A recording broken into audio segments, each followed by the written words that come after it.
આજથી થોડાક દિવસ પહેલા ગોંડલમાં રાત્રિ દરમિયાન કેટલાક શખ્સો દ્વારા રીસનો આતંક મચાવવામાં આવ્યો હતો, જેના કારણે બજારો ટપોટપ બંધ થઈ ગઈ હતી અને આ ઘટનાથી પોલીસ દોડતી થઈ હતી। આ મામલામાં આજે ઉશ્કેરાયેલા શખ્સો છે તેમના દ્વારા રિક્ષામાં આગ પણ ચાંપી દીધી હોય તેવી વાત સામે આવી હતી, જે બાદ પોલીસે આ મામલે જે આતંક મચાવનારા શખ્સો છે તેમની સામે ગુનો પણ નોંધ્યો હતો અને ત્યારબાદ હવે તેમને કાયદાનો પાઠ ભણાવવામાં આવ્યો છે। એ આરોપીનો વરઘોડો કાઢવામાં આવ્યો છે। ત્યારે શું અદાવત હતી, કેમ આ ઘટનાને આ લોકોએ અંજામ આપ્યો, વિગતે વાત કરીએ। વૈષ્ણવજન તો તેને કહીએ જે પીડ પરાઈ જાનાને રે। નમસ્કાર દર્શક મિત્રો, નવજીવન ન્યૂઝમાં આપનું સ્વાગત છે। હું છું ફૈઝાન।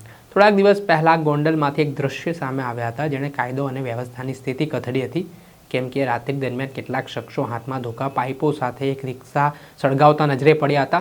આ ઘટનાને લઈને ભયનો માહોલ પણ વિસ્તારમાં સર્જાયો હતો, જે બાબતમાં પહેલાં પ્રાથમિક માહિતી એવી પણ મળી રહી હતી કે જે આ શખ્સો છે તેમના સગા સંબંધીમાં આરોપીઓ દ્વારા અપહરણ કરી લેવામાં આવ્યું ને તેના જ કારણે આ જે હાલના આરોપી છે તે ખૂબ ઉશ્કેરાઈ ગયા હતા અને જે અપહરણ કરનારા લોકો છે તેમની રિક્ષા સળગાવી દેવામાં આવી। જો કે આવી કોઈ આ પ્રકારની ઘટના ન બની હોય તે વાત ગોંડલ પોલીસ સ્ટેશનના પોલીસ ઇન્સ્પેક્ટરે ફગાવી હતી। આ બાબતને લઈને જે આતંક મચાવવામાં આવ્યો હતો શખ્સો દ્વારા, તેને લઈને પોલીસે તપાસના ધમધમાટની શરૂઆત કરી હતી। સીસીટીવી ફૂટેજના આધારે જે લોકોએ આ પ્રકારે કાયદો હાથમાં લીધો ત્યારબાદ પોલીસે તેમની શાન ઠેકાણે પણ લાવી છે।